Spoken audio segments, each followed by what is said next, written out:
მოგესალმებით მეგობრებო.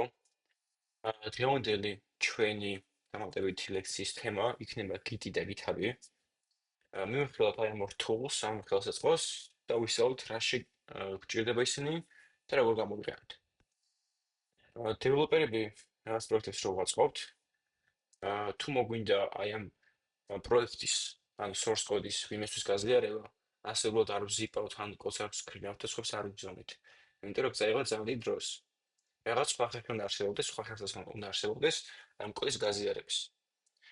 არ აუცილებლად რომ მაინც და მაინც რაღაცა მე უბრალოდ სხვა შევუდი საჩვენებლად. თიმში რაღაცა კონტში რამდენიმე დეველოპერი მუშაობს, მუდმივ რეჟიმში ყოველდღიურად ხდება ხოლმე კოდის გაზიარება. ანუ მე რასაც ვაკეთებ და ჩემი გუნდი რასაც აკეთებს, იმის ნამუშევარი ჩემთან უნდა ისახოს რაღაც მომენტის მერე და ჩემი ნამუშევარი მასთანაც უნდა ისახოს. და ასე გადაგზავნა გადმოგზავნილი არ ხდება. არის პლატფორმა GitHub,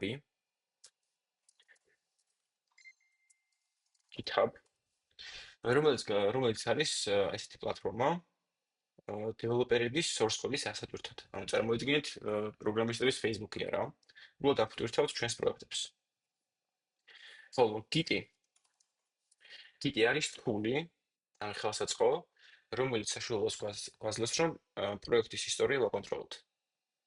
ანუ მაგალითად, მე შემიძლია ვნახო ჩემი პროექტი როგორ გამოიყურებოდა 2 კვირის წინ. აქეთ იქით გადავიდე. გადავბრუნე წინ წავიდე და ასე შემდეგ ბევრი ნიუანსი არის აქაც. აი ამ GitHub-ზე იტვირთება პროექტები, კიდე საშუალებას გვაძლევს, რომ ჩვენი პროექტი ვმართოთ. GitHub-ზე მოგიწევთ არეგისტრირება იმეილის მეშვეობით. დროს დარეგისტრირებით ასეთი ვიზუალი იქნება. ნუ აქ შეგვიძლიათ, რომ ჩვენ პროფილში გადავყავთ და ამატოთ თქვენი ბიო, რაღაცა აღწერა მოკლე, ვინ ხართ, რა საქმიანობთ, achievement-ები და ასე შემდეგ. მაგრამ დღეს მაინც მივიხილავთ Basecamp-ს, რაც არის პროექტის ატვირთვა GitHub-ზე. ამის გვჭირდება, რომ Git-ი ჩავიწეროთ პირველ რიგში. შევდივართ Git-ზე, ანუ Git-ს ასერჩავთ, ან Git downloads დაწერეთ მნიშვნელობა რა აქვს. და აქ დააჭირთ download for Mac. თქვენთან იქნება download for Windows, ვინც Windows-ზე იქნებით. როცა ჩაიწერთ, მე ჩავიწეროთ. აქ შემიძლია აქ კომანდებით ყენდება. Windows-ისთვის დაყენებოდა ჩვეულებრივ საინსტალაციო ფაილი, ამას დააჭიროთ. და შემდგომ დაინსტალირებდით მას. ინსტალაციის დროს არაფერს არ ვცვლით. ყველაფერზე აჭერთ next და ბოლოს finish, მეტი არაფერი არ გჭირდება. და ახლა ვისაუბროთ როგორ უნდა ავდროშოთ ჩვენი პროექტი GitHub-ზე. მოდი გავხსნათ ერთ-ერთი ჩვენი წინა პროექტი. მაგალითად, წინა სემინარს გამოვხილოთ, ეს იყო testimonials grid section. მოდი გავხსნი მე ამას. Visual Code იქნება კურსის მნიშვნელობა არ აქვს, თქვენ Visual Code გამოვიყენეთ. და აქ უნდა გავხსნათ ტერმინალი. ანუ ტერმინალი არის ადგილი, სადაც წერთ კომანდებს, ანუ ბრძანებებს. აი აქ save-ით არის ტერმინალ, მე new terminal. ეს. და აქ დავწერთ ჩვენს კომანდებს. აუცილებლად დააკვირდით, სწორად ხართ თუ არა folder-ში. აქ მეუბნება თემურის MacBook Air და მე არის folder-ის სახელი testimonials grid section-ი. თუ ის პროექტის სახელი არ წერილას მინდა რომ ეწეროს, ანუ გაბავშვის ვარ, მაშინ ის კომანდები არ იმუშავებს, სხვა რამე აიდურთება. ამიტომ მაგას ყურადღება მიაქცეთ. ამ გიცო დააყენებს ჩვეულებრივად. უკვე იწყება Git-ის კომანდების წერა. Git-ს ავიურ კომანდი აქვს, მაგრამ დღეს მივახვალ Basecamp-ს, რომელიც გვეხმარება, რომ უბრალოდ ავტორთო ჩვენი პროექტი GitHub-ზე. ამისთვის ჯერ პირველ რიგში შევქმნით GitHub-ზე რეპოზიტორია. ანუ სადაც უნდა ავტორთოთ ჩვენი პროექტი. ამისთვის გამოიყენება GitHub-ის რეპოზიტორიები. Virtual repository არის იგივე პროექტი იყო GitHub-ზე რა. აქ დავწერთ news, ან გადავავთ your repositories და აქ დავწერთ new repositories. აი აქ. მნიშვნელობა არ აქვს. დავარქმევთ სახელს, მაგალითად, რაც ქვია testimonials grid section. აი ეს. ეს იყოს public-ი. Public ნიშნავს, რომ ჩვენი რეპოზიტორი ყველასთვის იქნება ხელმისაწვდომი, ყველა დაინახავს. Private არის, რომელიც მარტო თქვენ გიჩვენთ. ამას არ გიჩევთ. Private-ი ხმე პირადად ვაკეთებ იმ პროექტებს, რაზეც მუშაობს სამსახურში ან დაკვეთით მოქვს. იმიტომ რომ არ გვინდა რომ ეგ კოდი ვინმე ნახოს. ხო, თქვენ აუცილებლად ყველა კოდი უნდა გქონდეთ public-ის სწავლის პროცესში, რომ მერე თქვენი ნამუშევრები სხვას გაუზიაროთ. გამით მოვაწონოთ თავი მათ. მოდ public-ს ნიშნავთ და ვაწოვეთ create repository. აქვე უკვე რაღაცა კომენტები გვეხსნება, შეგვიძლია გამოვიყენოთ, მაგრამ მოდი ჩემი დავწერთ თავი და მოვოდით თავის თითოეულ კომენტ რას ნიშნავს. პირველ რიგში, Git-მა რომ იმუშაოს ჩვენ პროექტში, უნდა გავაკეთოთ Git-ის ინიციალიზაცია. რომ Git-მა საერთოდ იმუშაოს და Git-ის კომანდების გაშვება შეუძლოთ ჩვენ პროექტში. ამისთვის გამოიყენება git init command. ეს. ნახეთ initialized empty git repository in testing mozilla section. ანუ სიამდვილეში მე რომ ახლა ეს ფოლდერი გავხსნა, ნუ აქ არაფერი არ შესვლილა, მაგრამ სიამდვილეში აქ იქნება დამატებით უხილავი ფოლდერი.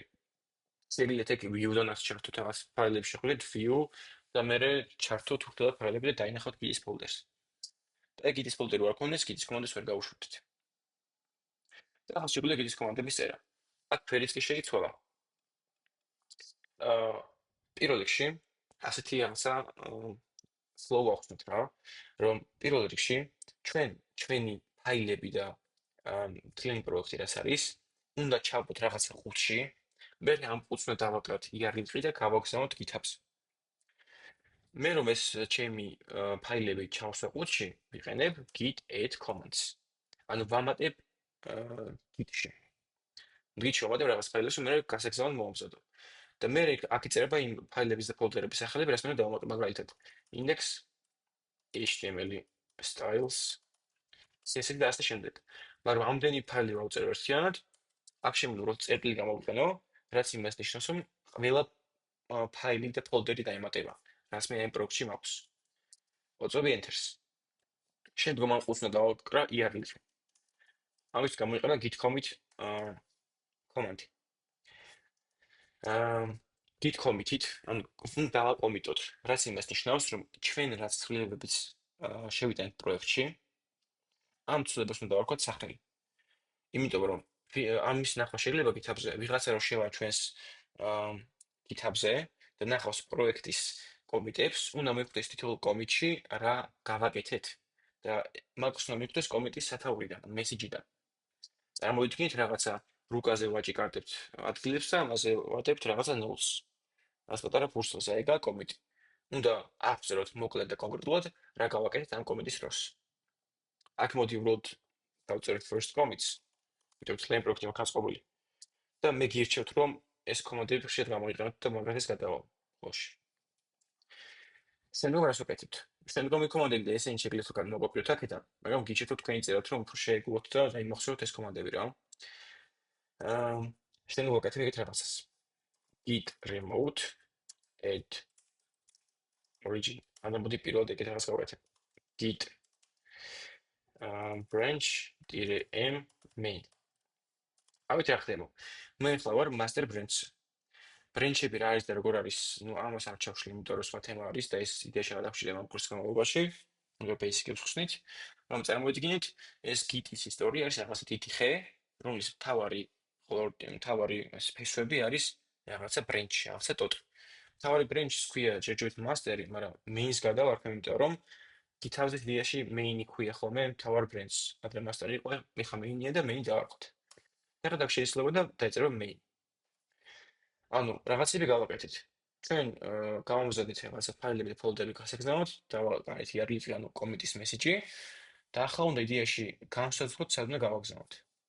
ამის გამოიყენება git remote add origin. ანუ უნდა დავამატოთ origin repository. ანუ remote-ი არის რაღაცა სხვაგან ყოფი, GitHub view-ის შემთხვევაში GitHub remote-ად არის.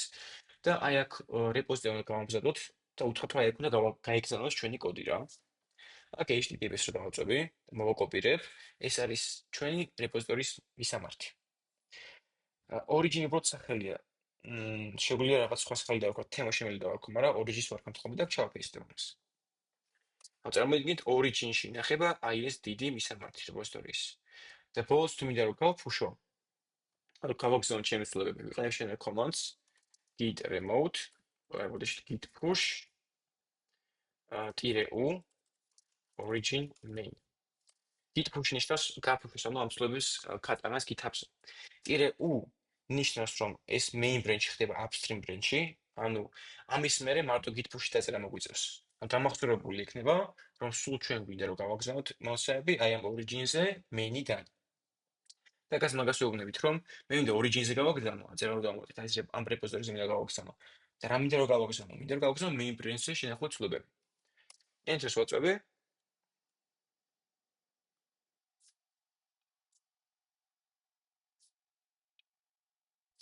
და მივიდეს ეგეთ რაღაცას. ახლა აქ მჭირდება დალოგინება. ანუ რო დარწმუნოს, რომ მე ვარ. Continuous დავაწვევი. ახლა enter the code displayed on your device. იდეაში GitHub-ის notification მომდიოდა ეს. GitHub-ს თავის აპლიკაციას აქვს, ეგეც მე ჩაიწერეთ გამოგატყიბოთ. ტელეფონს.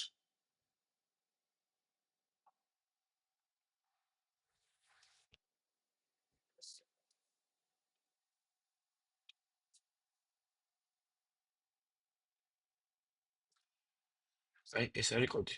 F1 FP ეს თქვათ ის პროცესი არა, რაც თქვენ შეგხვდებოდ. მაგრამ მე არის ნებოვნი მოვიცეთ მაგ დროს. Okay, authorize Visual Studio Code.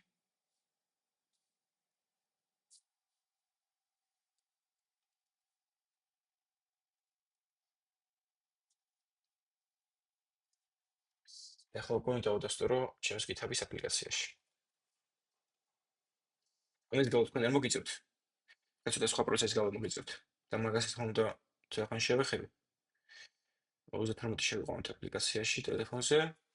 ეხლა შემიშვას. Okay, ჩვენიერი. და ახლა გადავედით, აი, გაიფუშა, ну, გადავიდე ჩემი კოდი GitHub-ის რეპოზიტორიაში. რო გადავიდე რეპოზიტორიაზე და დავარეფრეშო, აქ შეხვდება ჩემი კოდი. ნახეთ, ასეტები მაქვს, index.html მაქვს, style.css მაქვს. ეს DS-story არ მქონდა პროექტში, მაგრამ DS-story არის ფაილი, რომელიც Mac-ს სჭირდება ხოლმე და იგზავნება რა. მაგის გზას არ არსებობს რა გავაგზავნოთ, მაგრამ ნუ ეხლა მაგას არ ახსნათ თქმა უნდა.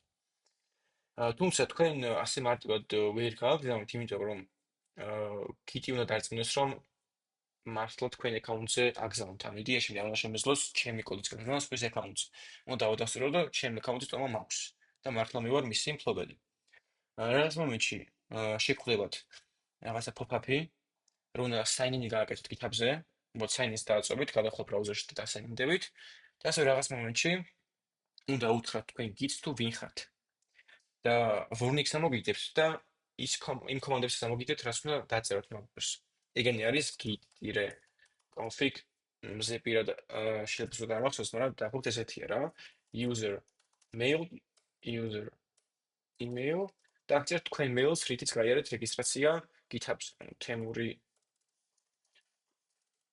სოცქირიძე @04@gmail.com. ეს შეიძლება ზუსტი არ იყოს, ხზე პირად ეს კომანდი არ მახსოვს, შეიძლება ზუსტიც იყოს. მაგრამ ნუ აქ ამოგიგდებთ სადღაც რა კომანდები უნდა დაწეროთ. და ასე უნდა გამოიყენოთ მეორე კომანდი git-config user name და აქეთ იმ username-ს რომელიც გაწერიათ GitHub-ზე. მე ვაწერე თემური სოცქირიძე აი ეს. და მე უკვე ეცოდინება რომ ეცოდინებთ ვინ ხართ და დარწმუნებული იქნება თქვენი აკაუნტის მფლობელი თქვენ ხართ და გადაგფრჩნეთ ყველაფერს. მაგრამ ეს არის პირველი კომიტი. მაგრამ რა ხდება, როდესაც რაღაც ცვლილება უნდა გავახორციელოთ და ის ცვლილება გავფრთხოთ. მოდი კომენტარში დავამატე უბრალოდ style.css-ში. ეხლა აქ კომენტ სიტყვაზე. აი ეს და დავასწრები. ნახეთ, ეს ფაილი გაფერად და აქ მიწერება, რაც ნიშნავს modified. ანუ Git-ი მიხვდა რომ ეს ფაილი შეიცვალა, მოდიფიცირებული გახდა. აქ რაღაც ფაილს დავამატე, მაგალითად სხვა files სტილების მაგალითად other styles CSS. აი ეს კიდე სხვა ფერის არის, ეს არის attractive. რაც იმას ნიშნავს, რომ Git-ისთვის ეს ფაილი უცნობია ჯერჯერობით. ამ შემთხვევაში Git-ს იგივე flow უნდა გავატაროთ. Git-ი იგივე flow-ში უნდა გავატაროთ, რომ უნდა დავამატოთ ჩვენს Git-ის ხუთში ეს ფაილი, ამ ფაილის ცვლილებები, ანუ git add წერტილი და ყველაფერი დაემატება. მარტო ეს გვაქვს CSS-ს დაემატება. მე ვაკომიტებთ და message-ად უნდა აღწეროთ რა გავაკეთეთ. ანუ add comment in styles CSS. აქ ისეთ რომ მესიჯები არ წეროთ წარსულ დროში, ანუ edit comment ეგრე არ გაკეთებთ, ყოველთვის კომენტები წერეთ აწმო დროში. Enter-ი და მე ბოლოს წერთ git push და merge. აქ origin main-ის დაწერა არ გვიწევს, იმიტომ რომ წინაზე კიდევ დავწერეთ, რაც იმას ნიშნავს, რომ უკვე დასაკვირებული აქვს და იცის default-ად რომ origin-ი გავიღოს main branch-ზე. და აქ გადავიდეთ და ვარეფრეშო, ჩემი რეპოზიტორია. და ხედავ ორი კომენტი მაქვს. ერთი იყო first კომენტი და თითო კომენტში შეგვიძლია ნახოთ რა დაემატა. აი ეს ფოტოვიდეოს კოდი და მეორე კომენტი რაც ემაგ გავაკეთე, იყო այդ comment install CSS. და დაემატა მარტო ეს კომენტი. ანუ აქ ეგრევე გავჩვენეთ რა დაემატა რა ამოაკლდა, ამოკლებულები წითლფერში იქნება. და ასე აგზავნებთ უკვე პროექტზე მუშაობაზე სრულების დამატებას. უბრალოდ კომენტები წერეთ ხშირად, მაგასაც დიდი მნიშვნელობა ექცევა ხოლმე. როცა ვიღაცა თქვენს კითხვას ათვალიერებს, აი მაგალითად შექმნით პროექტი. ჯერ სტრუქტურა გააკეთეთ და აყომიტეთ, რომ create project structure დააქვს მაგალითად. მე სიტყვაზე header-ი დაამატეთ ეგ სტილეთ და აყომიტეთ add header and style. სიტყვაზე მე main-ი გააკეთეთ, ან main-ში რაღაც სექცია გააკეთეთ სიტყვაზე. ეგეც დააკომიტეთ, დააკომიტეთ. ხშირი კომიტები უნდა გქონდეთ და თითოეული კომიტი უნდა აღწერდეს იმ ცვლილებას, რაც თქვენ დაამატეთ მაგ კომიტში.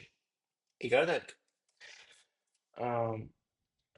და ჩვენ რეპოზიტორიებში შეგვიძლია ვნახოთ, დავაჭერთ ჩვენ პროფილის ფოტოს, your repositories და აქ იქნება ჩამოთვლილი უკვე ბოლო არის ეს რეპოზიტორი ჩვენ შემთხვევაში. იდეაში ესაა და ეს, თუმცა სულ ეს არ არის, Git-ი და GitHub-ში კიდევ ბევრი რამეა განსახილველი, თუმცა ამ კურსის განმავლობაში ახლა basic-ებს გავდივართ, მეტი არ გჭირდება. ეს სულ ეს არის და ამის შემდეგ გირჩევთ რომ Git და GitHub-ი გამოიყენოთ ყველა პროექტში და წინა პროექტების რაც გაქვთ გაკეთებული GitHub-ზე ატვირთოთ, იმიტომ რომ აქტივობა აქ ითრექება. აი მაგალითად ჩემ პროფილზე გადავიდე და კოდი ჩამოსხოლო. ნახეთ. აი 2023-დან დამიწყე აქტიურობა. ძირითადად 24-ში, ანუ აქ წვანედაა გაფრედებული, რაც მეტი კონტრიბუცია და კომიტი არის ერთ დღეს, მით რომ წვანდება. და რაც უფრო გამწვანებული გეკეთებათ იდეაში თქვენთვის უკეთესი, იმიტომ რომ სხვები ხვდებიან რომ თქვენ თავზე მუშაობთ და ასე უბრალოდ წამოწოლილები არ ხართ და არაფერს არ აკეთებთ რა. დღეს ეს არის. მოგვა შეხვედრამდე.